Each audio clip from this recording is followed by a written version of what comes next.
کاش ایسا ہو سکتا کہ میں محبوب کو گلاب کے پھول کے سامنے لے جاتا اور پھر ہم دونوں یعنی میں اور بلبل اپنے اپنے محبوب کے رویوں پر باہم بات چیت کرتے۔ بلبل جو گلاب کے پھول کا عاشق ہوتا ہے وہ اپنے دکھڑے بیان کرتا، جبکہ میں اپنے مصائب بیان کرتا۔ ہم دونوں ہی راہ عشق کے مسافر ہیں اور اس راہ پرخار کے متعلق باہم تبصرے کرنے سے شاید ہم دونوں کے دل کا بوجھ ہلکا ہو سکتا۔ ایک اور شاعر نے بھی اس طرح کی خواہش کا اظہار ان الفاظ میں کیا ہے: عندلیب مل کے کریں آہو زاریاں، تو ہائے گل پکار میں چلاؤں ہائے دل۔ دوسرا پہلو شعر کا یہ ہو سکتا ہے کہ شاعر نے تشریح طلب شعر میں محبوب کے حسن و رعنائی کا اظہار کیا ہے۔ شاعر اپنے محبوب کو حسن و رعنائی کا منفرد پیکر ثابت کرنے کے لیے مبالغہ آمیز انداز میں کہتا ہے کہ میری یہ آرزو تھی کہ میں محبوب کو گل کے سامنے لے جا کر بلبل کے ساتھ مکالمہ کرتا اور اس سے اپنے محبوب کی خوبصورتی کا لوہا منواتا۔ پھول اور میرے محبوب کو سامنے رکھ کر اسے یہ فیصلہ دینا پڑتا کہ واقعی پھول سے کہیں حسین تیرا محبوب ہے، اور بلبل بھی پھول کو چھوڑ کر میرے محبوب کا قصیدہ خواں بن جاتا۔ شاعر کہتا ہے کہ تیرے جمال کی رنگینیاں ارے توبہ، تیرے جمال کی رنگینیاں ارے توبہ، بہار دیکھ کر تیرا شباب جلتی ہے۔ ایک اور شاعر محبوب کی خوبروئی کے متعلق یوں رقم طراز ہے: وہ تو وہ ہے تمہیں ہو جائے گی الفت مجھ سے، وہ تو وہ ہے تمہیں ہو جائے گی الفت مجھ سے، ایک نظر تم میرا محبوب نظر تو دیکھو۔ خوبصورت دکھائی دیتی تھی۔ یہ ایک حقیقت ہے کہ ہر عاشق کو اپنا محبوب دنیا کا سب سے حسین ترین پیکر دکھائی دیتا ہے۔ مجنوں کو لیلا سب سے زیادہ خوبصورت دکھائی دیتی تھی، حالانکہ لیلا کالی تھی، لیکن مجنوں کہتا تھا یہ میری نظر سے دیکھو، تمہیں پتہ چلے کہ لیلا کیا ہے۔ پھر اس کے بعد کیا دیکھے گا کوئی، پھر اس کے بعد کیا دیکھے گا کوئی، اسے دیکھے کوئی میری نظر سے۔ فرہاد شیریں کا عاشق تھا، کہتا تھا کہ شیریں جیسی حسین نہ کسی ماں نے جنی ہے نہ جنے گی۔ گو کہ یہ اس کی خام خیالی تھی، لیکن اس کے خیال میں واقعی وہ کائنات کے حسین ترین نسوانی پیکر تھی، اور کچھ اس طرح کے نظریہ کا آتش نے پرچار کیا ہے۔ آپ کو سمجھ آ گئی ہوگی، اس میں ہم نے حسرت کا اظہار بھی کر دیا۔ اس کی حسرت کون سی ہے؟ بلبل اور پھول کی جو شعری روایت ہے وہ بھی ہم نے بیان کر دی ہے کہ بلبل جو ہے وہ پھول کا عاشق ہوتا ہے، ٹھیک اسی طرح جس طرح کے انسانی عشق میں ایک محبوب اور عاشق ہوتے ہیں۔ جی تو اب ہم چلتے ہیں شعر نمبر 2 کی جانب۔ پیام بھرنا میسر ہوا تو خوب ہوا، زبان غیر سے کیا شرع آرزو کرتے۔ نامہ بر ہمیں نہیں ملا تو یہ بھی بہتر ہوا ہے کہ دوسرے کی زبان سے توضیح و تشریح کی توقع نہیں کی جا سکتی۔ شعر کا مفہوم کے بعد ہم چلتے ہیں جی شعر کے کچھ اہم پوائنٹس کی جانب۔ سب سے پہلا پوائنٹ ہے صنعت تکرار۔ صنعت تکرار ہوا مصرع اولا میں آپ دیکھیں گے ہوا اور ہوا 2 دفعہ استعمال ہوا ہے، تو یہ صنعت تکرار ہے۔ قاصد کی شعری روایت ہم اس میں بیان کریں گے، دل کی بات محبوب تک پہنچانے کی جو خواہش ہے شاعر کی وہ بیان کریں گے، قاصد کا نہ ملنا سود مند ہے، اس سے ہمیں فائدہ ہی ہوا ہے وہ بیان کریں گے۔ نمبر 5 پر محبت کا اظہار اپنی زبان سے، اور 6 نمبر پر ہوگا رکیب سے محفوظ محبوب۔ اب رکیب سے محفوظ کیسے ہے وہ ہم ابھی بات کرتے ہیں۔ ایک عاشق کی یہ دلی تمنا ہوتی ہے کہ وہ اپنے دل کا حال خود اپنی زبانی محبوب کو سنائے، کیونکہ انسان اپنے دلی جذبات کو خود مؤثر انداز میں پیش کر سکتا ہے۔ امجد اسلام امجد کا شعر ہے، قاصد کے بیان کو اے امجد کیوں کر ہو اثر ان کے دل پر۔ قاصد کے بیان کا اے امجد کیوں کر ہو اثر ان کے دل پر، جس درد سے تم خود کہتے ہو اس طرز بیان سے کون کہے۔ دراصل محبوب سے ملاقات بہت مشکل کام ہوتا ہے، کیونکہ محبوب کبھی بھی ملاقات کا موقع فراہم نہیں کرتا، چنانچہ وہ مجبور ہو کر خط کا سہارا لیتا ہے تاکہ اس کی حالت زار اور جذبات و احساسات محبوب تک پہنچ جائیں۔ چنانچہ عاشق کہتے ہیں کہ انہوں نے بھی یہ فیصلہ کیا کہ اپنے جذبات و احساسات محبوب تک پہنچائیں اور اس مقصد کے لیے کسی تیسرے شخص یعنی قاصد کی خدمات حاصل کریں۔ شاید جذبات اور ہیجانی کیفیت کی روح میں ایک شخص بعض اوقات غلط فیصلہ بھی کر لیتا ہے۔ یہی کچھ حال شاعر کے ساتھ بھی ہوا ہے۔ جذبات و احساسات کی منجھدار میں الجھ کر اس نے فیصلہ کیا کہ محبوب نامہ بر کی خدمات حاصل کیے جانے کے علاوہ اور کچھ بھی نہیں ہے۔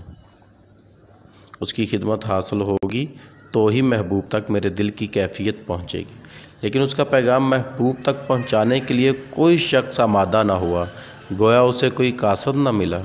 جذبات و احساسات جب کچھ کم ہوئے اور اس نے اپنے فیصلے پر نظر ثانی کی تو اس نتیجے پر پہنچا کہ جلد بازی اور بے صبری کا مظاہرہ کرتے ہوئے اس نے قاصد کی مداخلت کا انتہائی غلط اقدام اٹھایا تھا، اور اچھا ہوا کہ قاصد نہ مل سکا۔ بقول شاعر، کہیں وہ آپ مل جاتا تو اس سے اپنا دکھ کہتے، کہا جاتا نہیں ہے حال دل خط کی زبانی بھی۔ کیونکہ قاصد عاشق کا پیغام اس کے جذبات و احساسات کی ترجمانی سے قاصر ہوتا ہے، اور جذبات و احساسات کو راہ عشق کے مسافر ہی صحیح طور پر سمجھ سکتے ہیں۔ کسی تیسرے عام شخص میں یہ صلاحیت مفقود ہوتی ہے۔ مزید برآں نظریں اور چہرے بھی جذبات و احساسات کے ترجمان ہوتے ہیں، جبکہ قاصد عاشق کے جذبات سے معمور اور احساسات سے بھرپور پیغام پہنچانے سے قاصر ہوتے ہیں۔ لہذا اکثر شعراء نے اس کام کو قاصد کے بس کا روگ قرار نہیں دیا۔ قاصد نہیں یہ کام تیرا اپنی راہ لے، اس کا پیام دل کے سوا کون لا سکے۔ ایک اور شعر سنیے اسی نوعیت کا، نامہ بر یار کے آنے کی نہیں کہتا، نامہ بر یار کے آنے کی نہیں کہتا، ایک بھی بات ٹھکانے کی نہیں کہتا۔ اب قاصد نہیں ملا تو شاعر دل کو تسلی دینے کے لیے یہ بھی کہتا ہے کہ چلو اب محبت جو ہے وہ میری محبت میری ہی رہے گی۔ اگر رقیب قاصد ہی بن جاتا، قاصد جس کے ہاتھ میں خط جاتا، اگر وہی اس کا رقیب بن جاتا تو کیا حال ہوتا۔ قاصد خط لے کے جاتا ہے اور اس کی ملاقات روز محبوب سے ہوگی، اور اگر روز ملاقات ہونے کی وجہ سے وہ اس پر بے ایمان ہو جاتا تو میرا محبوب میرے ہاتھ سے نکل جاتا، میرا رقیب پیدا ہو جاتا۔ اب دو فائدے مجھے ہو گئے، ایک تو یہ کہ جب موقع ملے گا میں اپنی محبت کا اظہار اپنے جذبات اور احساسات کے ساتھ خود کروں گا محبوب سے، اور دوسرا یہ کہ اب میرا محبوب کسی اور کا نہیں ہوگا، میرا ہی ہوگا۔ ہم تیسرا جو ہم میں وہ رقیب ہے وہ رقیب نہیں آئے گا۔ اس طرح مجھے اس کا یہ بھی فائدہ ہو جائے گا۔ جی تو اب ہم چلتے ہیں جی شعر نمبر 3 کی جانب۔ میری طرح سے ماہ و مہر بھی ہیں آوارہ، کسی حبیب کی یہ بھی ہیں جستجو کرتے۔ شعر کا مفہوم ملاحظہ کیجیے۔ شاید میری طرح چاند اور سورج بھی کسی محبوب کے متلاشی ہیں، کیونکہ یہ بھی کسی عاشق کی مانند آوارہ گرد ہیں۔ اب ہم چلتے ہیں جی شعر کے جو پوائنٹس ہیں ان کی جانب۔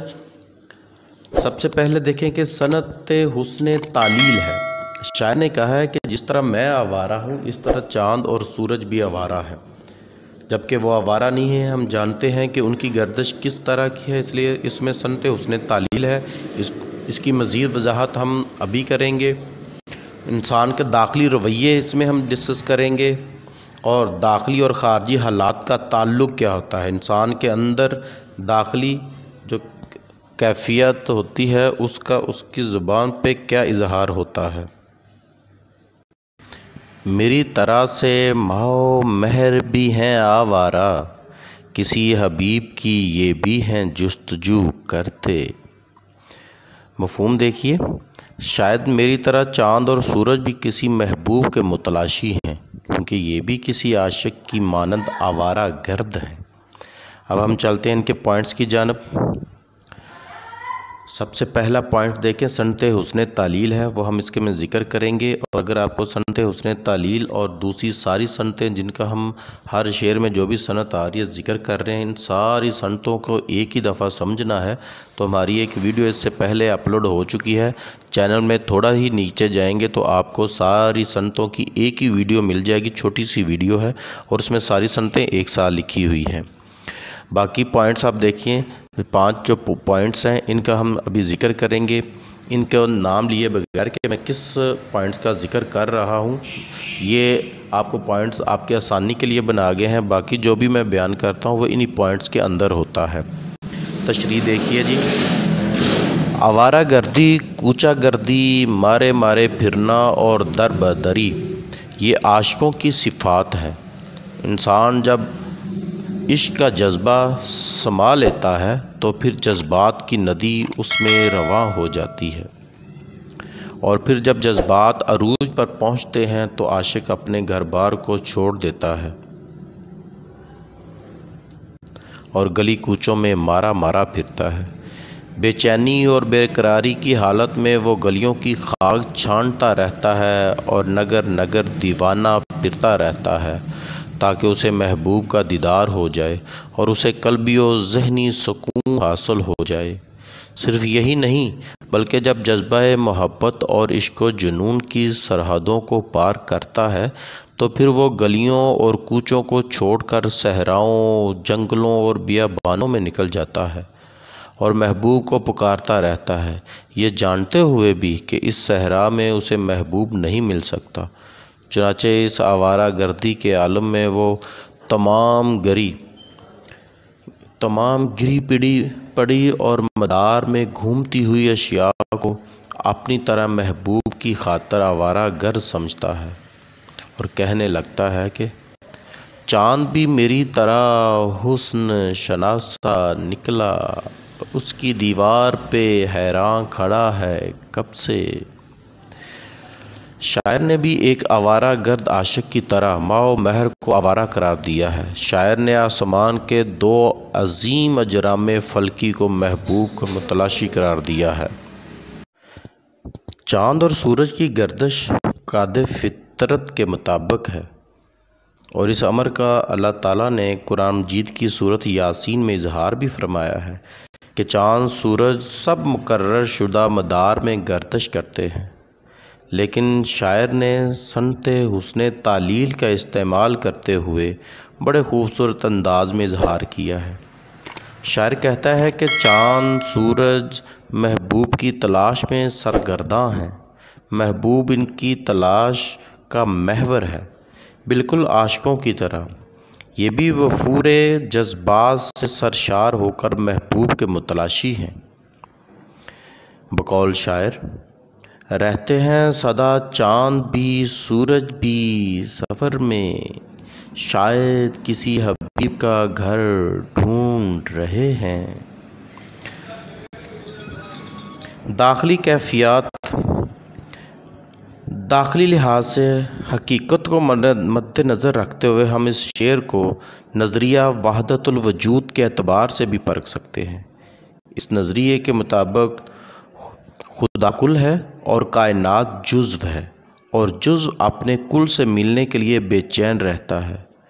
لہذا سورج اور چاند جزو ہیں اور اپنے محبوب یعنی کہ خدا جو کہ کل ہے کو دیکھنے کے لیے بےتاب رہتے ہیں، اور اللہ سے محبت کرنے والے بھی خدا کے دیدار کے متلاشی رہتے ہیں۔ جی تو اب ہم چلتے ہیں شعر نمبر 4 کی جانب۔ ہمیشہ میں نے گریباں کو چاک چاک کیا، تمام عمر رفو گر رہے رفو کرتے۔ مفہوم ملاحظہ کیجئے، میں جنون اور عشق میں اپنے گریباں کو چاک کرتا رہا جبکہ میرے دوست اسے مرمت کرتے رہے۔ اب ہم چلتے ہیں شعر کے ان اجزاء کی طرف جن کا ہم نے ذکر کرنا ہے۔ دیکھیے جو عشاق ہوتے ہیں نا، جب جنون کی حدوں کو پار کرتے اور عشق میں فنا فی المحبوب کے مقام تک پہنچتے ہیں تو گھر بار عزیز و اقارب کو چھوڑ کر صحراؤں کا رخ کرتے ہیں۔ عالم وحشت اور حالت جنون میں اپنے گریباں اور کپڑوں کو پھاڑ ڈالتے ہیں۔ بدوضعی ان عشاق کے نزدیک وضعداری ہوتی ہے، پھٹے کپڑوں میں مشکل حالات میں رہنا انہیں پسند ہوتا ہے، لیکن ان کی اس دیوانگی سے بچے محظوظ ہوتے ہیں اور بعض شرپسند تو پتھراؤں سے بھی گریز نہیں کرتے۔ ایسی حالت میں گھر والوں کو ترس آتا ہے اور عشاق کو مظلوم جان کر زبردستی گھر میں لا کر مقید کر لیتے ہیں، لیکن یہ صحیح لا حاصل ہوتی ہے، کیونکہ جنون کے سامنے شمشیریں اور تدبیریں بلکہ زنجیریں بھی ناقص ثابت ہوتی ہیں۔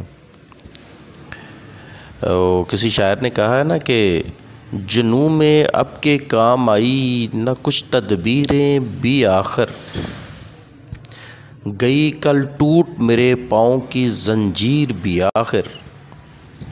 شعر ملاحظہ کیجئے گا، جنون میں اب کے کام آئی نہ کچھ تدبیر بھی آخر، گئی کل ٹوٹ میرے پاؤں کی زنجیر بھی آخر۔ چنانچہ عاشق پھر جنگلوں اور صحراؤں کا رخ کرتا ہے اور اپنا مرمت شدہ گریباں پھر چاک کر دیتا ہے۔ شاید اسی لیے عاشق کے مقدر میں آنے والے گریباں کو مرزا اسد اللہ خان غالب نے مظلوم قرار دیا ہے۔ کہتے ہیں کہ ہے فس چار گرا کپڑے کی قسمت غالب، جس کی قسمت میں ہو عاشق کا گریباں ہونا۔ آتش نے اسی نکتے کے متعلق بیان کیا ہے۔ وہ کہتے ہیں کہ جب سکون قلب برباد ہوتا ہے تو میں اپنا گریباں جنون کے عالم میں پھاڑ ڈالتا ہوں۔ ہے جانی کیفیت میں مجھے گریباں پھاڑنے سے بھی سکون محسوس ہوتا ہے، تاہم میرے احباب یہ منظر دیکھ کر ترس کھاتے ہیں۔ میرے ہمدرد پھٹا ہوا گریباں دیکھ کر اسے مرمت کر دیتے ہیں۔ غمخوار دوست پھٹے ہوئے گریباں کو رفو کر دیتے ہیں، تاہم اس کا کچھ بھی فائدہ نہیں ہوتا، کیونکہ اگلے ہی لمحے جب جنون طاری ہوتا ہے تو رفو شدہ گریباں پھر ٹکڑوں میں بٹ جاتا ہے۔ لیکن دوستوں نے بھی شدید مکمل طور پر ہمدردی کی قسم اٹھائی ہوئی ہے، اور یہ جو رفو کا مفہوم ہے یہ انہی معنوں میں انہی دوستوں کے لیے ہی ہے۔ میں گریباں کو پھاڑتا رہتا ہوں جبکہ اسے مرمت کرتے رہتے ہیں۔ ان کے نزدیک یہ میرا پاگل پن ہے، لیکن انہیں کیا معلوم کہ یہ جب قلب میں عشق کی چنگاری سلگتی ہے تو انسان کیسی وضع پسند کرتا ہے۔ بہرصورت میں نے گریباں کو پھاڑنا اپنا وتیرہ بنائے رکھا اور انہوں نے اسے مرمت کرنا جاری رکھا اور تمام عمر یہی سلسلہ جاری رکھا۔ اب کے جنون میں فاصلہ شاید نہ کچھ رہے، دامن کے چاک اور گریباں کے چاک میں۔ گریباں چاک شعری روایت ہے، وہ ہم نے بتایا ہے شاعر پر کیا ہوتا ہے اور کس وجہ سے وہ گریباں پھاڑتا ہے۔ دیوانگی کی انتہا یہ ہوتی ہے گھر بار چھوڑ کر صحراؤں جنگلوں میں نکل جاتا ہے۔ وحشت میں عاشق کا چلن کیا ہوتا ہے کہ اپنے آپ کو ہی نقصان پہنچاتا ہے۔ رفوگر کا مفہوم دوست، رشتہ دار، حبیب، وہ سارے جو ہیں وہ رفوگر کا مفہوم کے لیے استعمال ہوتے ہیں یا یہاں شاعر نے استعمال کیے ہیں۔ ہم چلتے ہیں شعر کے مقطع کی جانب۔ نہ پوچھ حال میں برگشتہ طالعِ آتش، برستی آگ جو باراں کی آرزو کرتے۔ جیسا کہ آپ کو پتہ ہے کہ یہ شعر پیپر میں آنے کا نہیں ہوتا ہے، اس لیے اس کا ہم صرف مفہوم ادا کرتے ہیں۔ اے آتش ہماری خراب قسمت کی حالت مت پوچھ، ہم تو وہ لوگ ہیں کہ بارش کی آرزو کریں تو آسمان سے آگ برسنے لگے۔ شاعر نے یہاں اپنی بد نصیبی کا مفہوم باندھا ہے۔ آپ کو یاد ہوگا کہ ویڈیو کے سٹارٹ پہ ہم نے بتایا تھا کہ عاشق کے ہاں آتش کے ہاں رجائیت اور قنوطیت پائی جاتی ہے۔ اس شعر میں یہ دونوں جو سامنے آتی ہیں، ان کے قنوطی ہونے کا آئینہ دار ہے یہ شعر۔ وہ اپنی بدقسمتی کے متعلق کہتے ہیں کہ ہمارا مقدر ہی الٹا ہے، ہم جو چاہتے ہیں تقدیر ہمیشہ اس سے الٹ چلتی ہے۔ سکون طلب کرتے ہیں تو بے سکونی ہے، سکون دل کہیں بھی نہیں ہے۔ آرام طلب کریں تو تھکاوٹ ہے، راحت کی بجائے کلفت ہے۔ مقدر ہی کے متعلق ایک اور شاعر کا شعر بھی چلتے چلتے سن لیں۔ مقدر میں جو سختی تھی وہ مر کر بھی نہیں نکلی، لحد کھودی گئی میری تو پتھریلی زمین نکلی۔ پیج کو لائک اور سبسکرائب کیجیے گا، ملتے ہیں اگلی ویڈیو کے ساتھ۔